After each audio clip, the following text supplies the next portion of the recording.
together looking at a 3-hour course that I had the opportunity to do with PESI earlier this year. And it was called A Coach Approach for Healthcare Professionals. It was such a joy to deliver, and even more what I often say makes my day is hearing the success stories from when people attend professional development training I would have done and the impact it's had for them. And so I'm so happy to have crossed paths with a few of these individuals that had the opportunity to take this course, and you'll hear directly from them the impact that it's had and the success stories that they've shared. And also happy as we go through this content, any questions that are surfacing for you, I'll keep an eye on the chat. And I've got my friend Celeste here as well that will help me make sure I capture all of your questions. But my intent is really to support you. If you're interested in taking the course, you'll have a sense of what it is that you're diving into if you sign up for the 3-hour course, and hopefully to walk away with some key nuggets in just our short time together. So let's dive in. And these are the 3 key learnings that we really focus on in that 3-hour.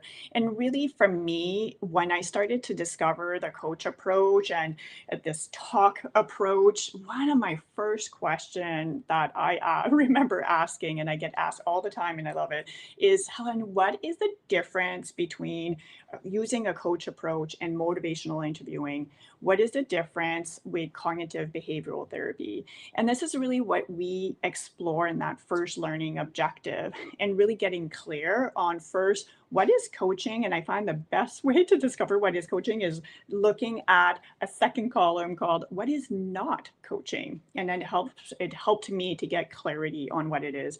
Because if I have an understanding of what it is and the impact it can have, it helps me to identify if I want to pursue more education in this area. Every participant, I love developing workbooks, and it makes it so much more engaging for you. So there's lots of fill in the blanks in that workbook and a lot more tools and nuggets that people leave away with. And one of the key pieces I hope people leave with is that this coach approach can be sort of like on a spectrum where you can get quite a bit of training and be able to use a coach approach on a formally, where the person, what I mean by that is when you're coaching the person, they know that you're using your coaching hat in that moment. Informally means that you're using some of the techniques, and a lot of those techniques you already know as healthcare professionals, but you're using them very intentionally and with purpose, and the person may not know that you're using this approach. And it's really neat because it really starts shifting you as you get some of that training. It starts to shift you from inside out because it really starts to become a way of being. But here I want to show you a success story of a participant that I met after the training. And she shares how she started. She used this with a close friend of hers. And notice the very beginning, because this would be an example of her using this formally, which I was surprised after 3 hours of learning that she dove right in. So have a listen.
So I've just been informed the sound may not have been working for that video, and not to where we will make sure to provide you with the link, and we'll test it out. The tech team is working hard in the background, and we'll see if we can surface it again.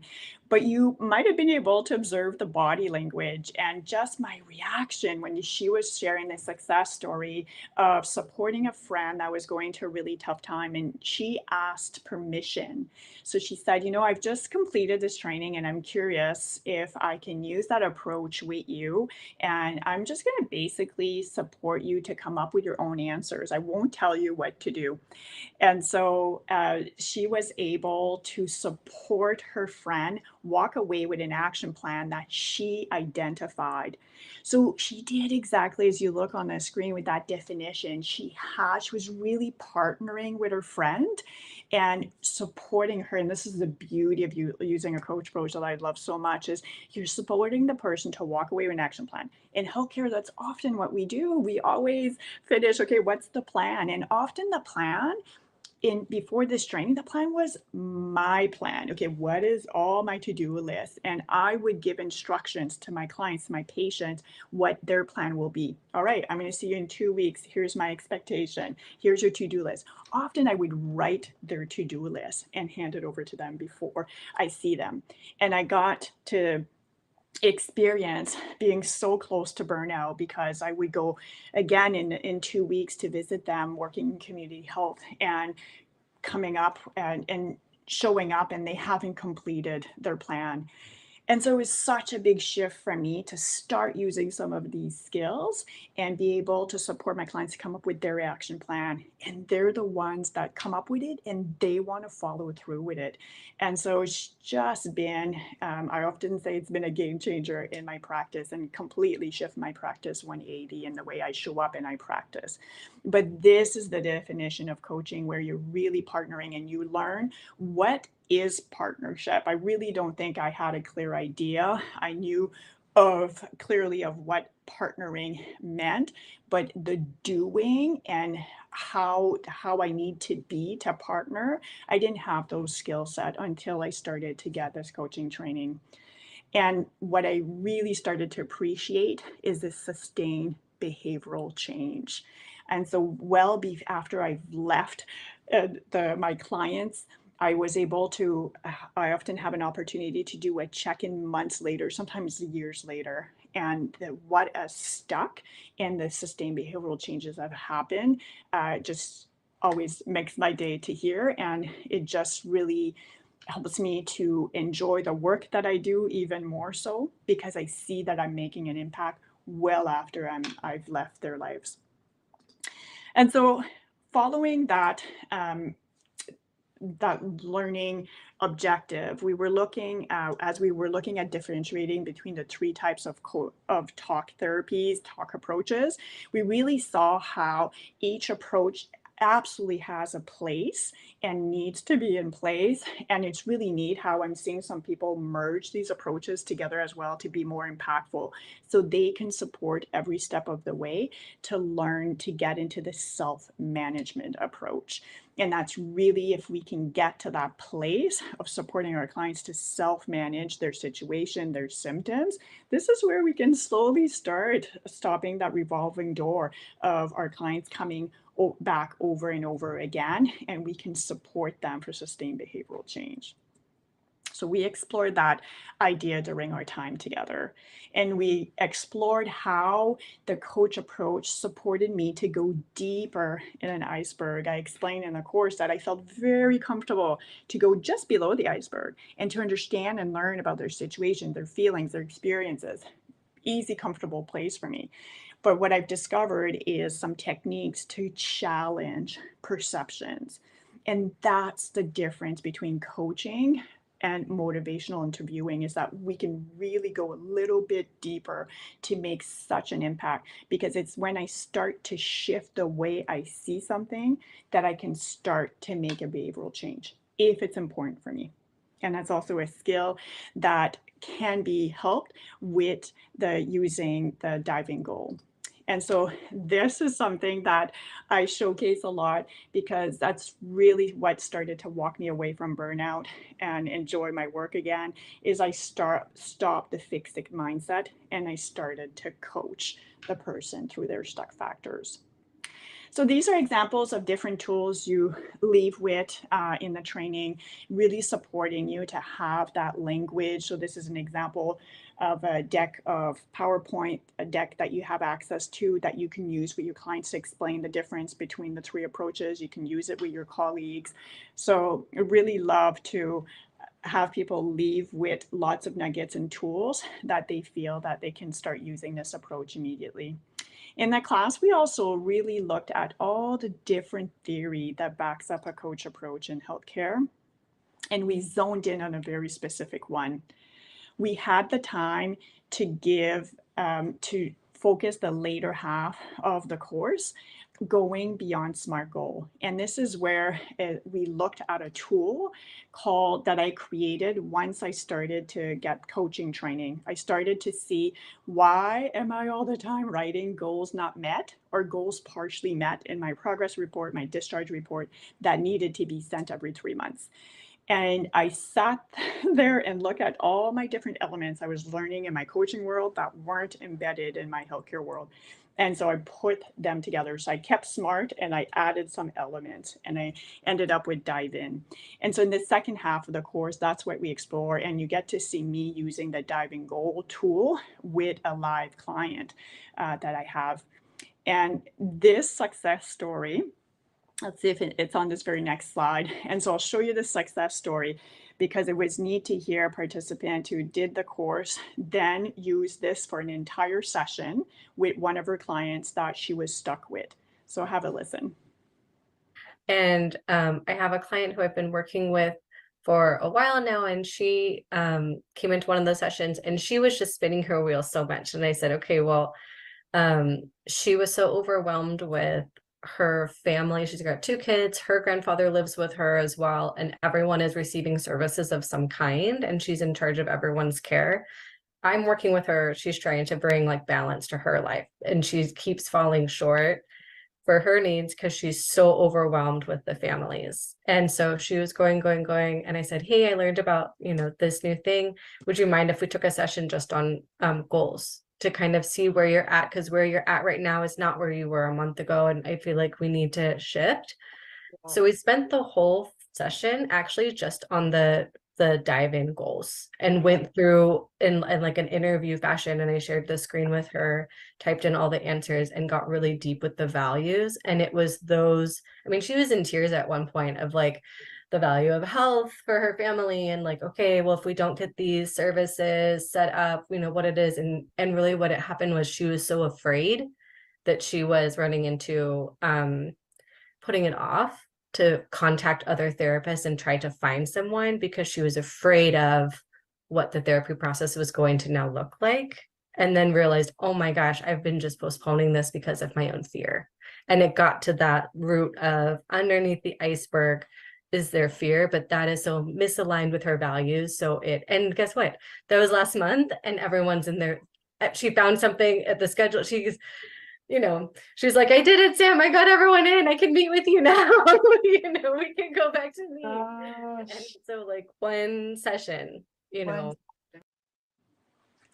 Goosebumps. I get goosebumps listening to her story because I know the impact it has had for her, knowing now like imagine how it would have felt for Sam every time there was a session book that this client, she was never sure if she was going to show. And so Sam was able to use that worksheet, that dive in worksheet. And even though she didn't have extensive coaching training, it didn't matter. She was able to have a very impactful session, go under that iceberg in that one session, as she said. And so music to my ears when I hear success stories like that. And so the other piece that we did in the course is explore the research. And with this infographic, I really went in a lot of detail in terms of what the research is telling us. And so if you start at the center of that image, it really as the core, what we do is based on the relationship we have with the client. And if we can have that trust, if we can have a strong relationship, which using a coach approach supports you with, it dials up their engagement in your therapy, in your rehab approach, in your intervention. And so if they're engaged, they're gonna get improved clinical outcomes. If they get improved clinical outcomes because of the support you've provided them, it's going to dial up that relationship even further. It's going to lead to increased satisfaction, where you see the hand. It's going to lead to increased satisfaction, which then helps if they have challenges again in the future, they're going to come to you. So it's going to help with retaining your clients, your patients in your clinic, in your context. And at the end of the day, we need that bottom line in order for us to be able to continue to do what we do. And so it helps to increase the budgetary outcome as well. So we spend time on that. We have one last success story, and that we won't showcase today just because of time. But I really appreciated how she showcased how after she had done a 12-hour training, she shared how for her she was really stuck with a client and it wasn't moving forward. And she stopped after the training and she said, listen, I just got this training. Can I do something? Can I use a different approach? And at the end, and so she used a formal coach approach. And at the end, the client said, wow, that felt so different. Thank you so much. I don't know what was different about it, but thank you so much. This has made such a difference. And I get goosebumps when I listen to her share her story, because she was questioning her own skill set, and one was on the verge and considering leaving the profession because she felt, you know what, I'm not helping my clients, I'm not being effective, and they're not getting results, and this is not what I'm here for. And so 3 years later, she's still doing the work that she loves, and that to me is my why. So that we can enjoy what we do, we can stay away from burnout, and we can get the impact that the clients need and want to sustain their behavioral changes. So thank you so much for your time. I did see one quick question. Do we have time to answer that? I think so quickly. So one of the question was to give an example of what it would be like if I'm asking a question using a coaching approach or motivational interviewing approach. The key difference, the analogy I like to use for that is because there's quite a bit of similarities between the two, and we go into the 7 similarities and some discrepancies. And the best quick analogy would be if you're in a dance together, because that's that partnership, you're dancing together. When you're using motivational interviewing, you're taking the lead. So you might ask a question that brings them to a specific direction, versus when I'm using a coach approach, they're taking the lead. So my question might be more, where are we going from here? And it will be them being the me the co-captain and them the captain, to tell me which direction we're going in the area of practice that I'm working, of course. So I hope that was helpful. Thank you so much for joining us. Always a pleasure. And if you take the course, you'll have my email, and it truly makes my day to hear your success stories. So please don't hesitate.